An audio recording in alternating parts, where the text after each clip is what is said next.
Profissional de currículo fascinante, um promotor de justiça que exerce o seu ofício de levar conforto às famílias das vítimas. Esse conforto que Dr. Dani Salles se refere, certamente ele trouxe de valores ensinados a ele e hoje repassado por ele à sua legião de admiradores e à sua família. É por isso, Dr. Dani Salles, que mesmo Bruna e Liz não podendo estarem presentes fisicamente, deram um jeitinho de falar com imenso amor para esse ser humano que na sala secreta se faz presente. Oi, amor! Oi, papai! Queremos te dizer o quanto te amamos e te admiramos. Obrigada por tudo que você faz por nós. Te amo! Te amo! Beijo! O orgulho de ser criminalista é a junção de todas as famílias. Seja muito bem-vindo à sala secreta, Dr. Dani Salles. Como diz no bairro onde eu nasci, desgraçado. Me mata de vergonha. Eu acho que quando vinha com o Flávio caminhando na porta do hotel, eu falei para ele que era obrigação de um palestrante deixar com que... Tem um lencinho aí ou não? Que feiura, hein? Que feiura. Deixar que entoasse sempre na sua oração as suas emoções. O que nós temos de mais precioso para entregar para aquele que nos ouve é sempre a humanidade que reside em nós. Então, poderia eu ter aqui, falava para o Flávio, poderia ter preparado um PowerPoint há 10 dias atrás, e ele não representaria essa atmosfera da sala secreta. Então, acho que o que um orador faz, Flávio, é sentir a atmosfera do plenário. O que o orador faz é sentir a atmosfera do tribunal do júri. Eu adoro, e essa abertura com minha esposa, com a minha filha, me faz perceber que o que nós precisamos falar aqui hoje é exatamente sobre aquilo que nós buscamos. Seja como advogado, seja como promotores de justiça, todos nós buscamos a concretização da justiça no Tribunal de Justiça. A justiça no Tribunal do Júri. Tem um doutrinador um professor de Harvard chamado Amartya Sen. Ele conta a história de 3 meninos que brigavam por uma flauta. E o primeiro menino vem e diz: eu tenho que ser o dono dessa flauta porque eu toco maravilhosamente bem, entrega a flauta para mim. Quando o segundo menino vem, interpela e diz: eu sou de família muito humilde, eu nunca vou ter condição de comprar uma flauta. Então, na dúvida entre para qual menino entregar, o terceiro menino intervém e diz: há 1 ano e 8 meses eu lapido e tento esculpir essa flauta. E agora que ela está pronta, você deve entregar para mim, que sou o dono da flauta. Percebam, senhores, que o enigma de que para quem entregar essa flauta atormenta os senhores, porque perpassa por 3 tipos de pensamentos e valores. Se nós falássemos com os utilitaristas, eles diriam que certamente a flauta tem que ser entregue para aquele que melhor tocá-la. Se nós falássemos com os igualitários, se Karl Marx ou Engels levantasse do túmulo, ele diria: não, a flauta deve ser entregue para o menos favorecido. E se nós falássemos com os libertários, com aqueles que cultuam o mundo capitalista, ele sabe que o fruto do suor deve ser entregue àquele que entregou o seu suor. Dani, e por que você começa o nosso diálogo com Amartya Sen? É porque eu preciso que você entenda o conceito da palavra justiça. Justiça e direito são completamente diferentes. Estou vendo vários estudantes de direito aqui presentes. Se eu perguntasse para algum dos senhores o que é direito, logo em segundos você abriria um celular e googlearia e diria para mim: o direito é um conjunto de normas que busca regulamentar as relações sociais. O direito é um conjunto de normas que busca regulamentar as relações. Um diria: o direito é a justiça. E nós não podemos considerar o direito só como um conjunto de leis. Nós não podemos achar que o direito significa justiça. A justiça é a quimera, a justiça é o norte. A justiça é o que nós buscamos. A justiça, na voz de Rui Barbosa, é tratar desigualmente os desiguais na medida de sua desigualdade. Na voz de Ulpiano, é dar a cada homem aquilo que é seu. A justiça, senhores, a justiça é o fundo. Então, percebam, senhores, que em nome do direito já se perseguiu judeus, em nome do direito você já matou minorias, em nome do direito há 500 anos atrás você perseguia mulheres e queimava elas vivas na fogueira como se fossem bruxas. Em nome do direito, há poucas décadas atrás você perseguia estudantes com ato institucional número 5. O direito é um instrumento da busca da justiça. E nós temos que dominar esse conceito de justiça, porque senão nós nunca teremos habilidade de persuadir. Só persuade, amigo Raul, só persuade, amigo Flávio, aquele que compreende quem ele é e compreende aquilo que ele representa. Porque, como diz Sêneca, um barco que não sabe o porto a que se dirige, nunca lhe tem ventos favoráveis. E Sêneca não está falando de barcos e portos, Sêneca está falando de homens de objetivos, de homens de ideologia. Você vai conseguir se conectar com o meu raciocínio quando eu te falar sobre Kelsen. Tem uma obra, eu quero que você anote na mente, ela chama O que é Justiça. Se na página 58 você não estiver chorando, eu compro o livro de você. Kelsen, durante 58 páginas, ele vai perpassar por todos os pensadores, dos mais clássicos, aqueles mais contemporâneos do seu tempo, tentando conceituar a justiça. E ele traz o contributo de cada um desses doutrinadores. E na página 58 ele conta uma história. A história de uma nação que foi invadida, que seja Recife, e vocês foram aprisionados, maltratados, passando frio dentro de uma cela. E de repente você olha para a cela da frente, um dos presos pega uma camisa manga comprida, amarra no pescoço, começa a escorregar, desmaia. O guarda chega e fala, ele morreu, uma morte doce, ele suicidou. Isso são 5 horas da manhã. Ele reporta ao diretor do presídio, você escuta no rádio, ele fala, recolha todas as camisas mangas compridas e todos os lençóis. Todo mundo que está aqui dentro vai cumprir a sua pena. E você teria então 30 minutos para decidir entre suicidar ou não. E olha que interessante, se eu pedir nesse momento para que vocês levantem a mão, e eu não vou cometer essa indelicadeza, 97% de vocês diriam que não suicidariam. Dani, como é que você tem esse conhecimento matemático?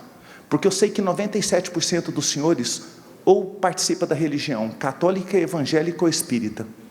Para os espíritas, se você suicidar, você vai ser remetido a um umbral da existência, com almas sofridas que não compreenderam a evolução da espiritualidade. Se você for católico ou crente, você sabe que se você se suicida, você contraria a sua divindade, o seu Deus, e você vai queimar no fogo do inferno. E veja que interessante, os seus princípios religiosos, eles simplesmente fazem com que você decida o que é justo fazer com você mesmo. Perceba então que os valores que uma pessoa tem são decisivos para decidir o que é justo fazer com ele, e o quão seria decisivo para decidir o que é justo outorgar para o outro. Dani, qual que é a resposta certa para o dilema de Kelsen? Não há resposta certa, porque quem decide suicidar, Flávio, ele entende que uma vida sem liberdade, maltratada, mal alimentado, sendo açoitado, passando frio e fome, não faz sentido. Para essa pessoa, liberdade é maior do que vida, e é por isso que ele tira a vida, porque ele deseja ter a expectativa de uma liberdade para ser além vida. E para quem não suicida, ele simplesmente pensa, não, pelos meus valores religiosos, o valor vida sempre vai ser maior do que liberdade. Ei, escuta, eu vou te dizer agora. O tribunal do júri, ele se resume a uma escolha preferencial de valores num determinado momento de tempo. Para de preocupar com aquele mundo de processo. Ontem eu vi as pessoas falando de 19, 20, 40 mil páginas do processo da Boate Kiss. O que vai decidir aquele julgamento é o que acontece no plenário. Para um processualista penal, dizem que no est in autos, no est in mundo. Para nós que vaticinamos o tribunal do júri, quando não est em plenário, não est em mundo do jurado. O mundo do jurado é aquilo que nós vamos vivificar com ele. É o sorriso da moça do cafezinho, é o balbuciar e o choro da mãe, é o grito do órfão,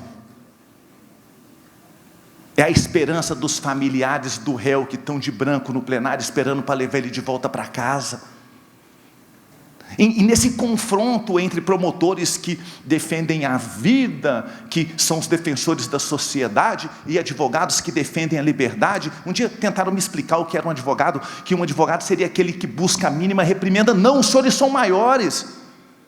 Os senhores não buscam só a liberdade. Quando os senhores voltam para casa com o teu cliente de um tribunal do júri sujeito a pegar 30 anos de cadeia, os senhores entregam mais do que liberdade, os senhores entregam dignidade. Eu sei que, metaforicamente, se nós tivéssemos um estudante aqui, um advogado, ele segura com as duas mãos uma espada de 2 gumes, e ele tenta cortar na defesa da sociedade. Um juiz não, um juiz ele carrega nas 2 mãos uma balança, ele reza para que os pratos estejam equilibrados, o fiel da balança tem que estar reto. Ei, olha para mim, tem que estar direito. O juiz aplica o direito, na carteira dele vem escrito juiz de direito. De um promotor digno, se exige especial habilidade. Ele carrega numa mão a espada e na outra uma balança, e com a mesma destreza que ele corta na defesa da sociedade, ele reza para que os pratos estejam equilibrados.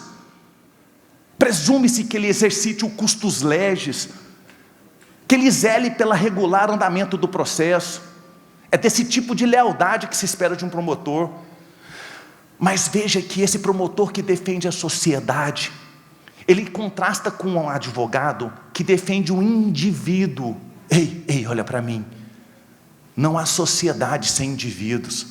Vocês defendem a partícula mais importante, a partícula uno.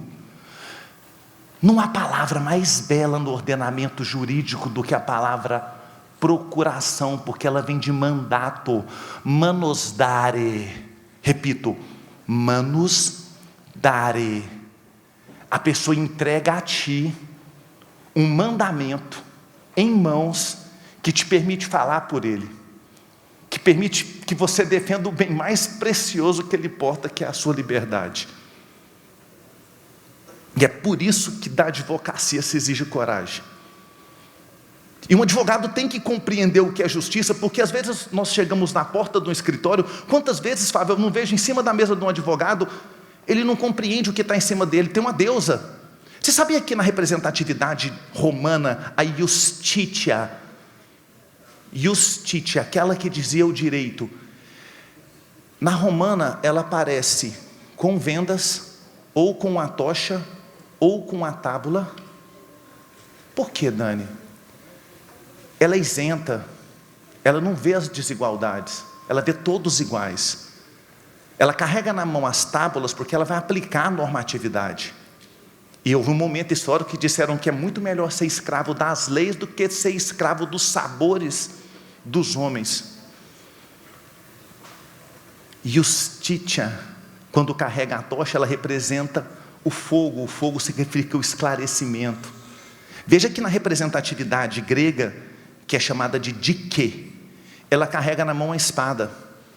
A espada representa que a única forma de promover, acreditavam os gregos, que não há aplicação da normatividade sem força, que a força é um elemento necessário para a aplicação da justiça. Veja que conflito.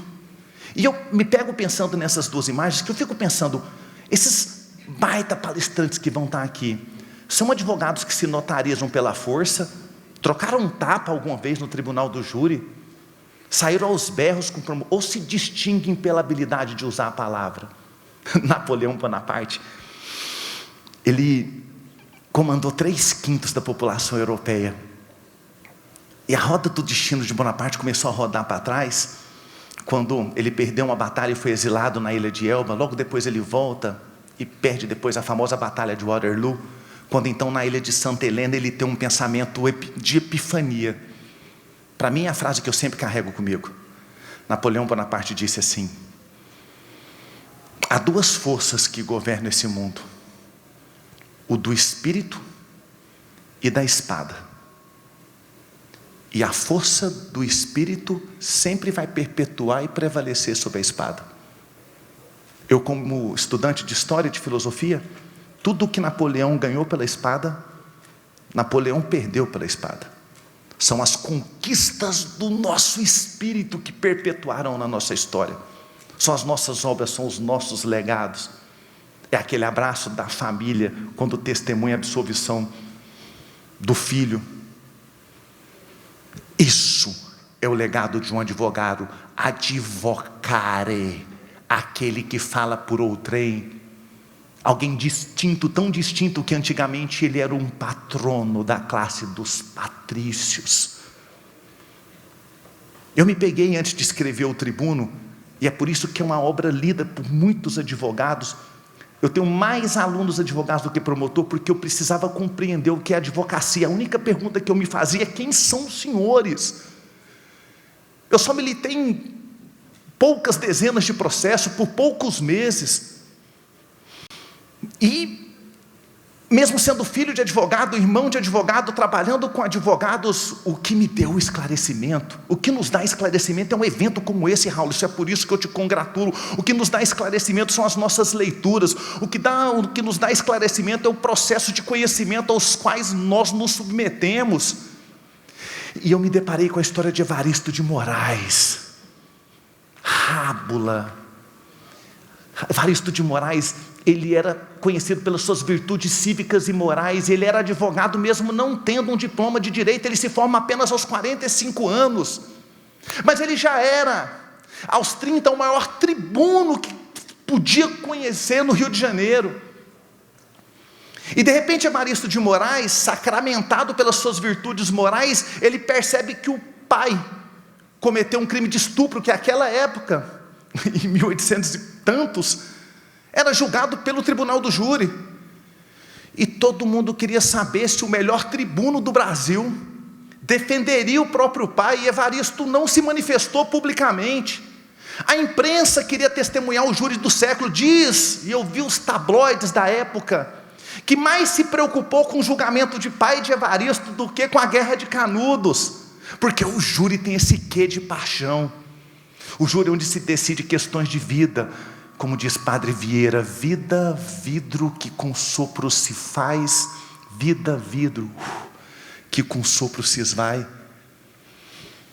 E Evaristo de Moraes, que foi abandonado aos 16 anos por esse pai que era diretor dessa escola, acusado de um atentado violento ao pudor, contra um menino e uma mocinha. A mãe de Evaristo, que foi abandonada por esse pai com os filhos, filho que teve que trabalhar como professor numa escolinha para poder sustentar o próprio estudo. Evaristo acorda um dia, e presta atenção no que eu vou te dizer. Evaristo acorda um dia, e ele vai passar uma manteiga no pão, e de repente ele não vê a margarina. E ele, com a faca e com o pão na mão, ele olha para a margarina. A mãe dele então pega a margarina e pega a faca da mão dele e passa na margarina.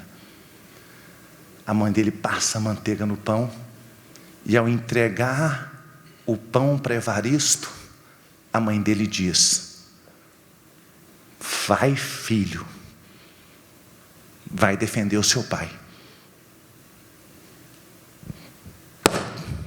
Nesse momento, neste livro, Reminiscência de um Rábula, eu entendo o que é um advogado.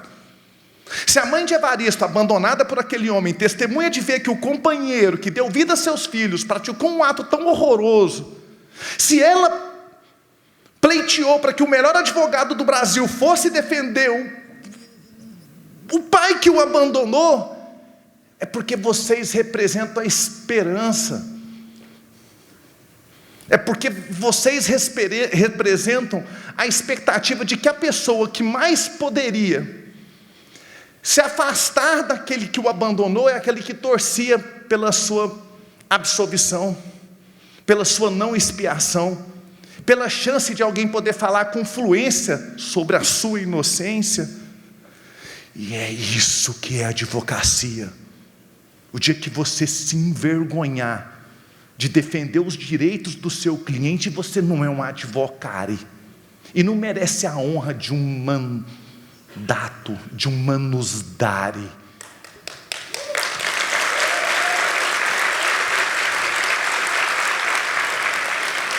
E o que é preciso para ser advogado? Se você me falasse o que é preciso para ser advogado, é preciso coragem. É preciso coragem. Primeiro porque não está nas comodidades dos serviços públicos. Mata um leão por dia. Se constrói ou se destrói uma carreira numa manifestação pública infeliz, por vícios das potencialidades da pós-modernidade. Quando eu penso em coragem, eu lembro de Juliano, que tendo 45 mil homens, ele simplesmente foi para a primeira fileira e atacou as tropas turcas.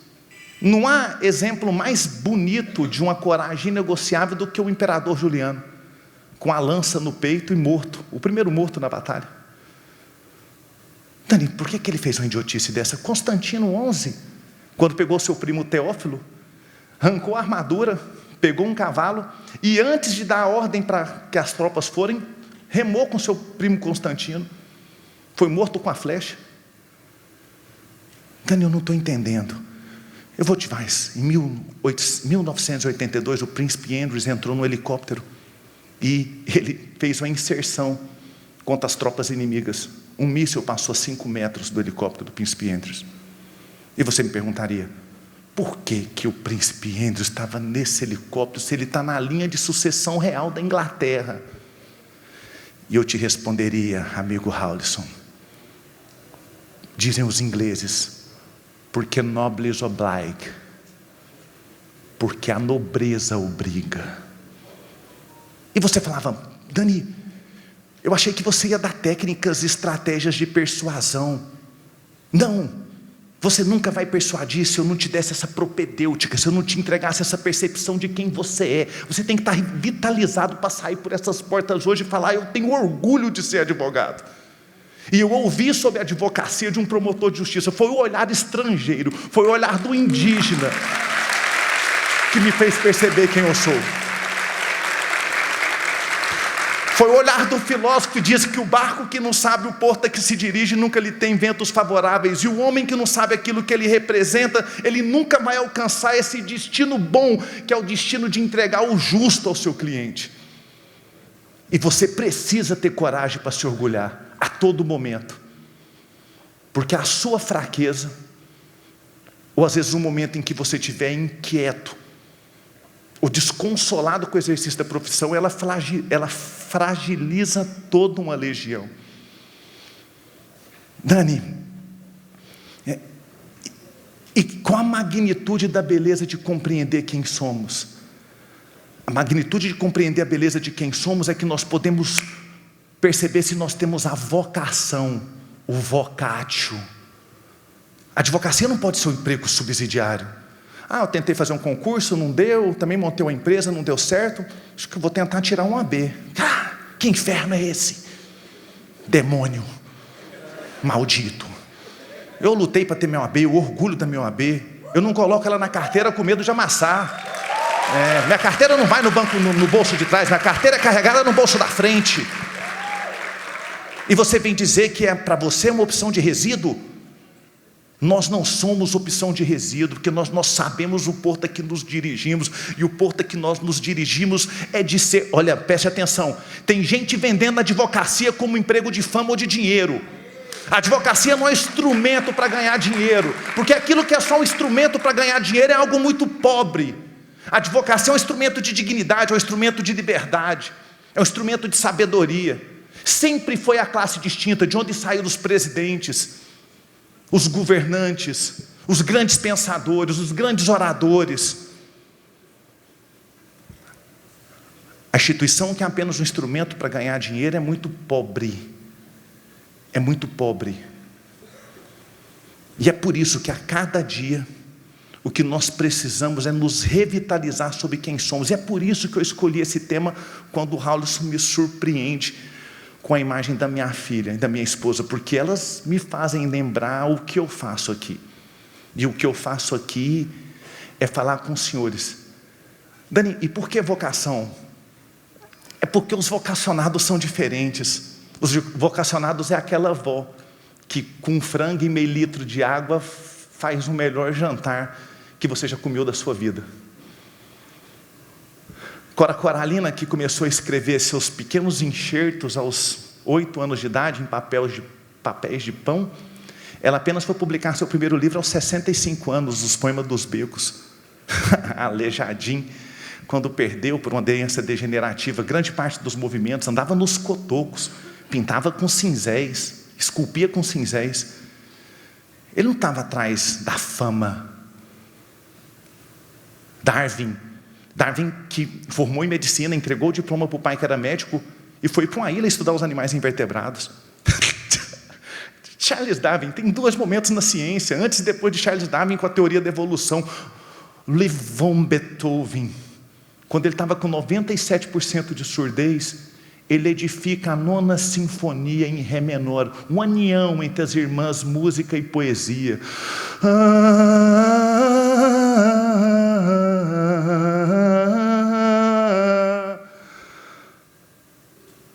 Ei, eles foram importantes. E você quer saber quanto que a sua advocacia vai ser importante? A palavra importante significa que alguém de fora, aquele que te deu o mandato, manus are, vai te entregar na sua mão uma procuração. Quando ele importar a sua existência para a família dele, para a vida dele, para o patrimônio dele, eu vou repetir porque essa é importante. Quando ele importar a sua existência para a vida dele, cada cliente que entra no seu escritório tem que ser alguém que sai falando bem de você, das suas virtudes, da sua lealdade. Porque a advocacia não pode ser espaço de picareta.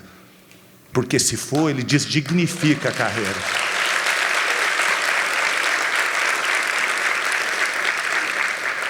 E senhores, vocação é isso, é quando nós... O que tem de comum entre Cora Coralina, Beethoven, Charles Darwin, Aleijadinho, é que eles ouviram um chamado. Será que a advocacia é o seu chamado? Será que o que eu falo para você aqui hoje faz sentido para você?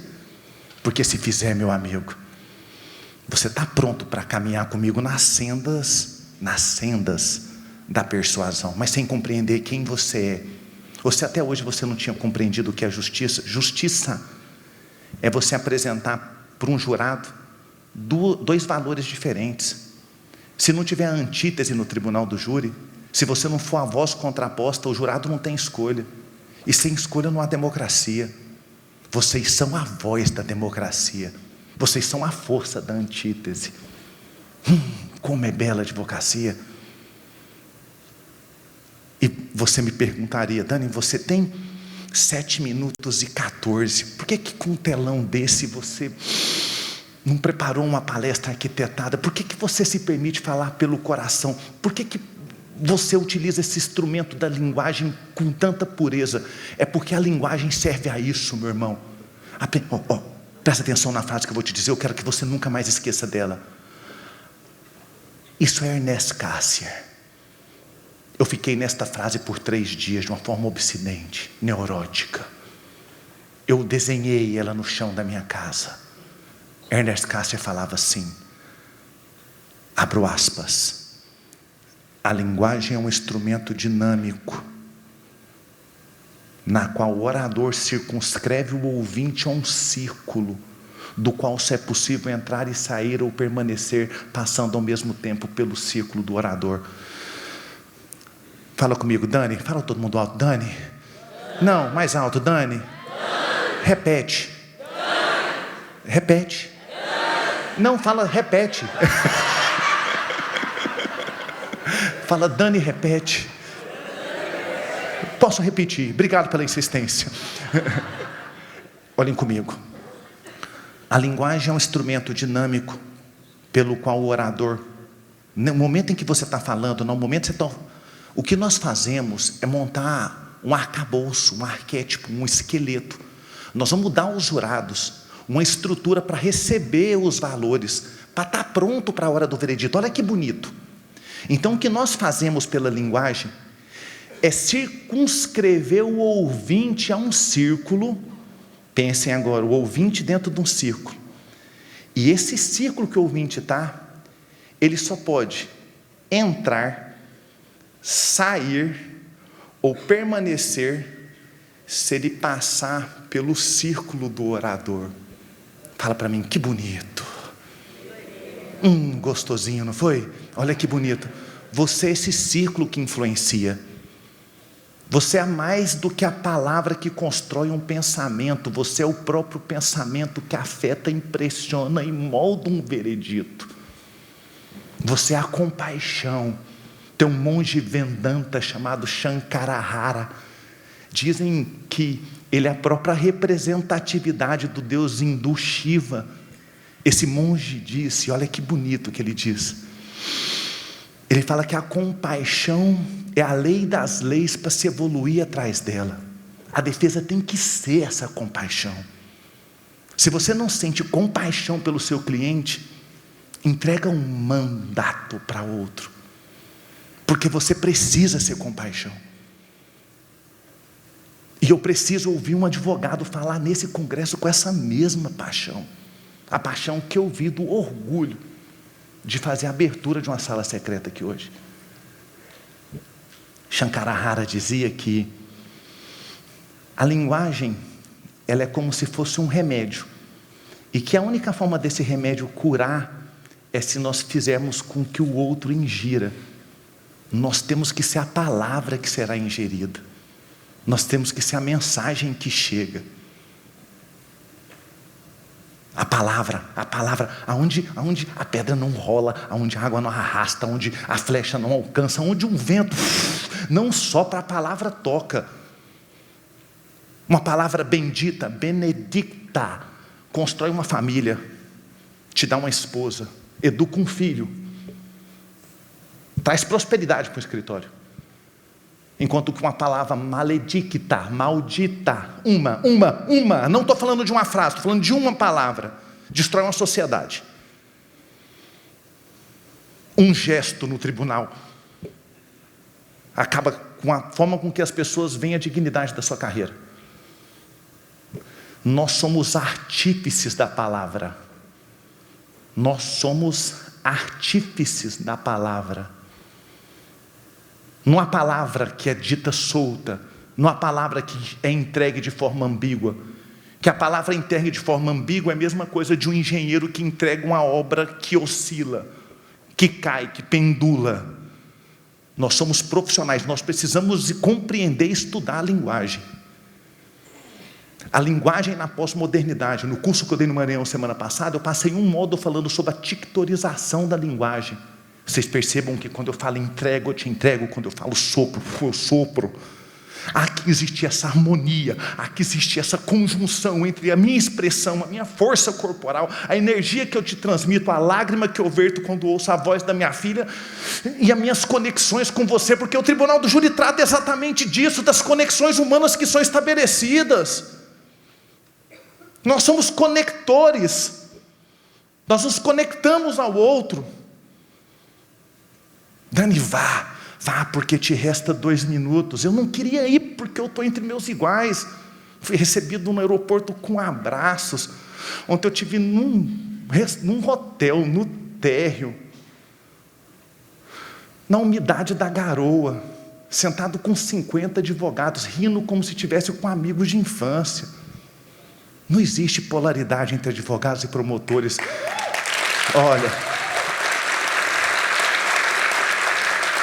quando você vê algum infeliz utilizar palavras de baixo calão ou manifestar a oportunidade que alguém tem de agredir um ao outro, essas imperfeições são humanas. As 2 instituições coabitam harmonicamente na Constituição. E você nunca vai conformar a vida de ninguém se você ousar agredir. Antes do encerramento, só pedir para o... Pode falar, Romãozinho. Foi verdade. Eu ia finalizar agora, mas o Romão me pediu para... Ontem ele tinha recitado, acho que 3 ou 4 poemas, e eu falei para ele, Romão, quando estiver perto de encerrar minha palestra, se você quiser me interpelar, Teve um dia que a palavra é tão importante para a gente, parece até que nós ensaiamos na hora da sua inserção, que num julgamento em Porto Nacional, quando eu era promotor no Tocantins, hoje eu sou promotor em Goiás. Você me permite mais 3 minutos, Raulison, por favor? Obrigado. Raulison, fica aqui pertinho de mim. Num julgamento em Porto Nacional, o rapaz, a cidade inteira sabia a razão do crime. Isso é outra coisa, você não pode ser a esposa traída. Você tem que compreender o que aconteceu no background, nos bastidores. O rapaz matou a menina porque ele queria namorar e ela estava só, vou utilizar a expressão dos colegas, pegando. Eles estavam se pegando, mas ele achava que era um namoro. Quando ele compreendeu que era um namoro, que não era um namoro, na casa dela, no quarto do lado do quarto do pai dela, ele deu um tiro na nuca dela. Mas a versão dele é que ela teria tentado suicidar. O laudo, logicamente, mostrou que não foi um tiro de suicídio, foi um tiro externo. Só que no dia do julgamento, isso vai acontecer muito com os senhores. Quando ele testemunhou todas as famílias, todos os amigos no plenário, o que ele fez? Ele traiu o advogado. O advogado veio construindo a negativa de autoria, e no dia ele falou: eu não aguento mais isso. Eu dei um tiro nela, eu não podia ficar sem ela. E aí o chão do advogado abre. O chão do advogado abre. E ele foi muito criativo, mas infeliz nas palavras. Ele falou assim: tá aí, a tese da defesa é o amor platônico, Romãozinho. Eu falei, um momento difícil, porque o advogado não sabe nem o que é amor e nem o que é Platão. Porque eu não sei se vocês percebem, o artigo 28 do Código Penal, ele diz que não exclui a imputabilidade penal a paixão ou emoção. Todo crime é cometido com a sorte de emoção. E a paixão, de acordo com Freud, é um estado de demência temporária. Olha, a paixão é um estado de... Eu já fui demente. Pisca para mim quem já foi. Eu já fui. Quem já foi demente está sabendo, não é? Está eufórica, né, doutora? A rainha da demência. Eu, né? Senhores, e eu falei para ele: doutor, o senhor não compreende quem é Platão. Quando Platão fala sobre o amor platônico, Platão diz do amor que não se revela, do amor que não toca, do amor que não alcança. Porque a partir do momento que eu consigo alcançar para Platão, eu não desejo mais. O amor é a falta. O amor não é o ter, o amor é o desejar ter. E eu falei para ele: eu sei tanto o que é amor, porque na faculdade eu pesava 62 quilos, hoje eu tenho 105.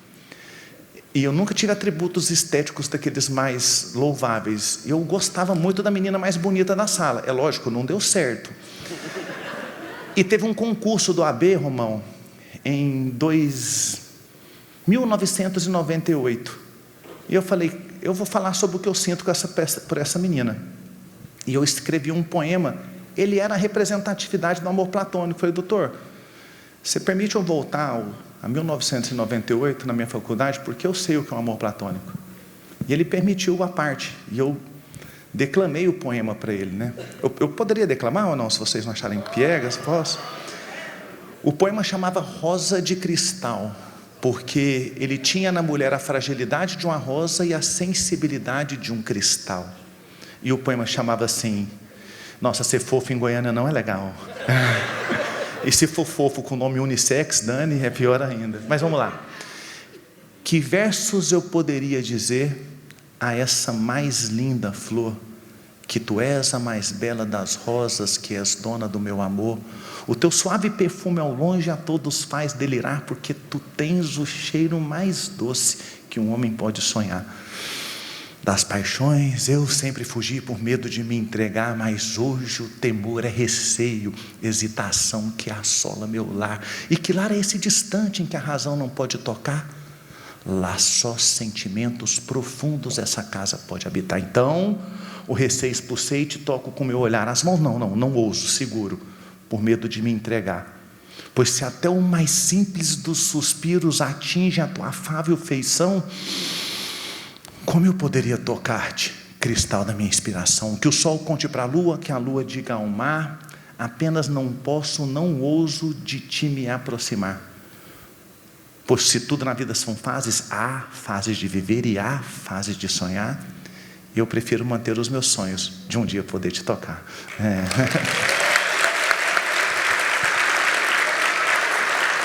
E o que eu expliquei para o colega advogado, que aquele menino não matou por amor, ele matou por egoísmo. Ninguém tira a vida da filha de alguém por amor.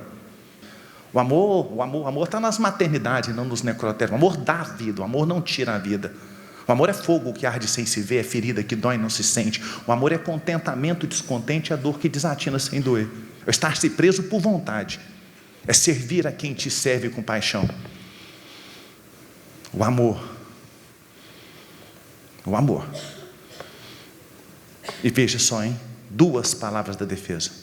Amor e platônico. E se vocês perceberem o enredo da nossa... Hoje, a colega do background, eu falei para ela, tem como você me dar um papel para eu escrever a palestra? Ela, agora? Eu falei, agora. Ela falou, não estou entendendo. Foi um papel, porque se você não me der um papel, eu vou falar que a culpa é sua. Quem que é ela? Cadê ela aqui? Eu não tenho um papel. Eu falei, é um problema sério, eu posso errar também. Ela falou, não, eu vou te arrumar um papel. E ela arrumou o papel, e eu escrevi 4 palavras. Se vocês tiverem um olhar, voltando para trás, do momento que nós vivemos aqui hoje, eu falei sobre justiça, direito, advocacia, compaixão, coragem e vocação. Foram as 6 palavras que eu pedi o papel e você não me deu. Mas se vocês me permitirem, e eu não saberia expressar, foi a abertura de palestra que mais me comoveu aqui hoje, eu não saberia expressar a forma de agradecer vocês, mas sendo um apaixonado por contos e por histórias, eu vou me servir aqui da história mais bela. Se puder abaixar um pouquinho a luz aqui para mim, uma das histórias mais bonitas que eu já escutei até hoje é uma história que conta a história de Abin Abu Amish. Eu não sei se eu já contei ela para o Raulius, mas ela merece ser contada nesse momento. Ele diz que um rapaz casado com a moça, ele vê que o cunhado, o tataravô, o bisavô, o pai sempre teve a mania de colecionar coisas caras. Ele então resolve falar para o cunhado, fala, olha, eu sou filósofo, sou um professor, parece que morreu um cara que deixou 18 escaravelhos do outro lado do deserto. Ele fica louco, como assim? As joias mais preciosas. A luminescência dessas joias, a beleza é tão grande que o olho humano não pode. Foram 2 gerações esculpindo esses escaravelhos. E ele fica louco, arreia 50 camelos, atravessa o deserto por 7 dias, 7 noites, chega do outro lado com pedras preciosas, barra de ouro, dinheiro, e ele vê um jardim verdejante. E ele fala para a comitiva, vamos parar aqui, vamos ceiar aqui nesse jardim verdejante para a gente poder entrar na cidade e comprar esses escaravelhos. Quando ele senta para lanchar, ele percebeu que no banco dele estava escrito assim, Kiara Afayal Habib, foi pegar aqui o pão sírio, viveu 5 anos, 2 dias, 1 hora, 15 segundos, achou engraçado. Quando ele olhou, no banco da frente estava escrito, Tikal Hassan viveu 1 ano, 15 dias, 17 horas, 12 minutos e 14 segundos. Ligou uma coisa a outra, logo quis olhar o outro banco, ele viu que estava escrito Chapal Bacaba viveu 9 meses, 15 dias, 2 horas, 1 minuto. Então ele percebeu que cada pedra daquela bonita naquele jardim verdejante não era uma pedra, era uma lápide. E ele pensou que desgraça, que praga, que assolou essa comunidade. E começou a chorar, e entrou um homem de barbas brancas, a barba vinha até o peito, ele carregava um livro de couro com cordão prateado. Ele falou, por que você chora com tanta resignação à perca de um familiar? Ele falou, não, eu queria entender que praga, que desgraça, por que as pessoas morrem aqui com meses, com 1 ano, com 2 anos? Calma lá, você veio do outro lado do deserto. Ele falou, sim, olha, vocês do outro lado do deserto estão preocupados com os aspectos materiais da vida, tanto é que quando vocês morrem, vocês escolhem um inventariante para quantificar o que você deixou de dinheiro. Esse dinheiro normalmente é a razão da briga e da dissidência de toda a sua linhagem. Nós aqui não, nós aos 12 anos recebemos esse livro de couro. Nesse livro de couro nós temos uma obrigação, nós temos que nesse livro de couro consignar 3 momentos. Isso é cultural. Deixa eu tentar te explicar. Nós temos que consignar nesse livro de couro momentos de profundo aprendizado, Momentos em que eu fui muito útil para a vida do meu semelhante. E por fim, um momento em que eu fui muito feliz. E ele pegou o livro, abriu e mostrou: olha, aqui aos 12 anos de idade, eu vou para aqui, senão as pessoas ficam virando o pescoço para me ver, não é verdade? Aos 12 anos de idade, eu dei o meu primeiro beijo. Um segundo de profunda felicidade. Ei, olha aqui, aos 14 anos, meu avô me levou para pastorear. É minha profissão de hoje. Hoje eu sou um pastor. Nós passamos 26 horas nos montes. Lá nós aprendemos que quem não sacrifica, quem poupa o lobo, sacrifica a ovelha. Veja só, momento de muito aprendizado, 26 horas e 12 minutos. Nos meus 17 anos, a minha vizinha entrou em trabalho de parto. Ela falou: vá chamar a parteira. Eu: não, você vai comigo. Ele carregou a parteira, falou: ela não sobreviveria sozinha, ela teria entrado em choque.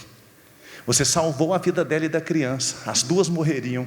O nome do filho da minha vizinha é meu nome. Eu a carreguei por 7 minutos e 16 segundos. 7 minutos e 16 segundos que eu fui muito importante para a vida do meu semelhante. Eu conto essa história para os senhores, como quem fala a uma nação de advogados, que aprendendo esses 3 grandes valores, e se contemplando daquilo que governava a sua existência, que era juntar coisas. Nós não podemos, nós estamos vendo pessoas que nós amamos morrer com 30, 40 anos, 20. Nós não podemos passar a existência procurando uma bolsa para comprar, um carro chique para governar, uma casa para o outro invejar. Está no momento de nós dar carinho para as nossas relações humanas. Nós participamos do evento que nos engrandeça culturalmente. Diz que aquele homem ficou tão envergonhado que ele voltou para a sua terra, não foi aos escaravelhos e devotou toda a sua fortuna para a construção de uma sociedade mais igualitária. Diz que é onde hoje se situa o Cairo.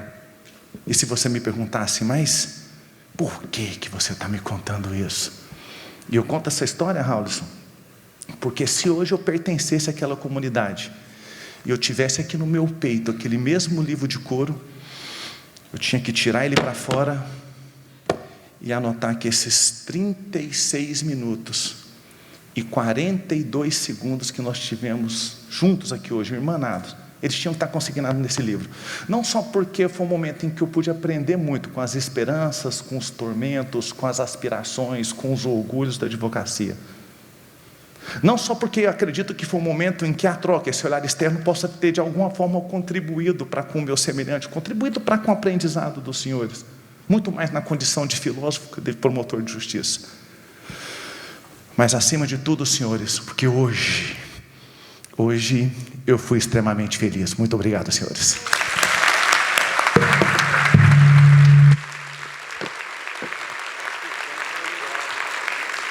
Você vê o que é o nível desse evento. Nós iniciamos o evento vendo lágrimas correr pelos olhos de um homem forjado na luta da vida. Você vê como o carinho, a família se faz presente. Como esse evento tem a sensação de pertencimento. Como cada um aqui é importante. Professor, no meu livro de couro, eu também tinha que anotar que esses 38 minutos eu fui muito feliz em ouvir o senhor. Gratidão, meu mestre. Gratidão. E quero dizer aos senhores, quem ainda não conhece, Júri, o Tribuno. Esse aqui não é só o livro, não. Eu fiz o curso do Dr. Dani, foi melhor do que 10 Netflix, do que tudo. Assim, no sentido de que são capítulos. Ele colocou coisa pequena e foi bom demais. E persuasão na tribuna. Aí eu não podia deixar, né? Ele estava lá em Goiás. Eu disse: professor, já que o senhor vem para cá, me traga esses livros para o senhor autografar para o povo. Sabe por quê? Porque eu sou danado. Eu pego os livros, aí pego a dedicatória, aí eu estou lá num júri, eu digo: olha, o professor Dani Salles disse isso, ó. Tá vendo? Botou aqui para mim, com carinho, tal. É isso aí. Ele vai estar autografando, vai estar disponível aí para vocês, tem toda a estrutura. Se quiser adquirir o livro ou o combo, é só entrar em www.otribuno, ele já te remete direto para a Amazon, tá? Porque esse livro, O Tribuno, é uma exclusividade Amazon. Então ele tem um acabamento diferente, o toque é em soft touch, as teclas envernizadas, a capa vermelho bordô, é coisa de quem tem um nome unissex, Dani. As páginas são pollen bolds, amarelinha. E outra coisa, um detalhe pequeno, pai. O curso O Tribuno, que é aquele que está hospedado na plataforma Aprenda, ele está com 88% de desconto. Então, de 1.600, ele deve estar por 192, e eu fiz questão de manter em virtude de estar aqui na sala secreta, tá? É só entrar em www.otribuno. Não tem, quem quiser aprender o que é uma desclassificação, uma pronúncia, impronúncia, uma prova...